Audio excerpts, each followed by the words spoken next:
আসসালামু আলাইকুম। নোয়াখালীর এই খোলাজা পিঠাটা খেতে কিন্তু মাংসর ঝোল লাগে অনেকের, কিন্তু আমার কাছে লাগে না। আমার কাছে চা দিয়েই ভালো লাগে সব কিছু। যাই হোক, এটা হচ্ছে খাসির কলিজা। এটা যে ছিল ফ্রিজে আসলে আমি জানি না। আমি মনে করেছি কি গরুর কলিজি। পরে আমি আজকে এটা কি বললাম, এটা একটা প্যাকেট, কিসের প্যাকেট জানি না বলে বের করেছি।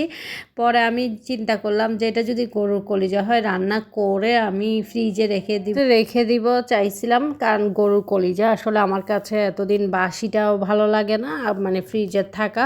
যাই হোক, এটা দেখলাম কি খাসির কলিজা, তো এটা রান্না করলাম। আর আমরা গরুর মাংস খাবো না সেই চিন্তা করেই কিন্তু আছি কদিন। তারপর হচ্ছে রান্নাটা একদম মাখিয়ে বসে দিলাম। তো এটা রান্না করেছি, তাই হচ্ছে একটু খোলা জাপিটা করব। নোয়াখালীর যে খোলা জাপিটাটা, এইটা আমি খালাকে দিয়ে চালটা কুটিয়ে এনেছি। তারপরে হচ্ছে আপনার একটা ডিম দিয়ে এখন হচ্ছে গোলাটা তৈরি করব। দেখতেই পাচ্ছেন থিকনেসটা কীরকম হবে, অনেক বেশি মজা। এটা আসলে আমি আগে করতেই পারতাম না। একটুখানি সামান্য বেকিং সোডা দিয়েছি, একদম কিঞ্চিত পরিমাণ। তারপর হচ্ছে একদম দেখেন কীরকম হচ্ছে। আর তাওয়াটাকে একদম ভালোভাবে গরম করে নিয়েছি। আমার এই তাওয়াটাই কিন্তু অনেক সুন্দরভাবে হয় এটা, সেজন্য আমি এটা ইউজ করি। একদম আমি অনেকগুলো তাওয়াতে কিন্তু ট্রাই করেছি, কিন্তু না, এটাতেই কিন্তু অনেক সুন্দরভাবে হয়, তাই এটাতেই করি। তো দেখতেই পাচ্ছেন একদম কিন্তু ছিদ্র ছিদ্র হয়ে যাচ্ছে।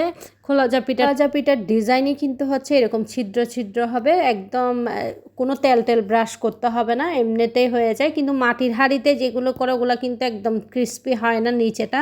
তো আমার বড় নানাস কিন্তু এভাবে করে করে দিতেন, আর আমরা সবাই মিলে খেতাম। আমি খেতাম হচ্ছে লালি দিয়ে, আর হচ্ছে লালি গুড় আর কি, আর হচ্ছে আপনার চা দিয়ে। কিন্তু হাসান সাহেবরা সবাই খেতে হয় আর কি মাংসর ঝোল দিয়ে, গরুর মাংস। তো ও গরুর মাংস খাবে না, তাই খাসির কলিজের ঝোল আর কলিজি দিয়েই খেয়ে ফেলবে। আর আমি খাবো হচ্ছে চা দিয়ে। আমি খালাকেও জিজ্ঞেস করেছি কি দিয়ে খাবে, খালা বলেছে যে চা দিয়ে খাবে খালাও।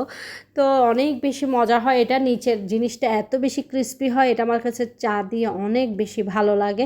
মামারা আসছিলেন তখন কিন্তু করা হয়েছিল, কিন্তু তখনের আমার এই যে একটু ঝোল থাকা অবস্থায় আমি রেখেছি, কারণ হচ্ছে পিঠার সাথে খাবে, সেই জন্য একটু ঝোল না হলে কিন্তু ভালো হবে না, ভালো লাগবে না। এটা রাতে আরও বেশি ঝোল শুকিয়ে যাবে, কিন্তু ঝোল থাকা অবস্থায় আমি একটু ঝোলটা নিয়ে দিচ্ছি ওকে। আর আমি এটা দেখিও নেই যে রান্নার পরে কীরকম কালার আসছে, এখনই দেখলাম, চেক করলাম এটা। এই তো অনেক বেশি ঝোল দিয়ে কিন্তু পিঠাটা খুবই ভালো লাগে। আর এটা হচ্ছে আপনার পিঠার চাল আর কি, আতপ চাল যেটা বলা হয়, চিতই পিঠা যেটা দিয়ে বানানো হয় সেটা দিয়েই, কিন্তু সিদ্ধ চাল দিয়ে এই পিঠাটা হবে না, এটা হচ্ছে আতপ চাল দিয়েই হয়। এটা আমি এনে কুটায় রাখি চালগুলো, কারণ হচ্ছে ডেইলি রুটি বানাতে ইচ্ছে করে না যখন সকালবেলা, আমি তখন এভাবে করে মেয়েকে তাড়াতাড়ি চা দিয়ে খেয়ে ফেলি। তো আশা করি ভালো লেগেছে পিঠাটা। কারা কারা খান অবশ্যই কমেন্টস করবেন, আর ভালো লাগলে অবশ্যই শেয়ার করবেন। আসসালামু আলাইকুম।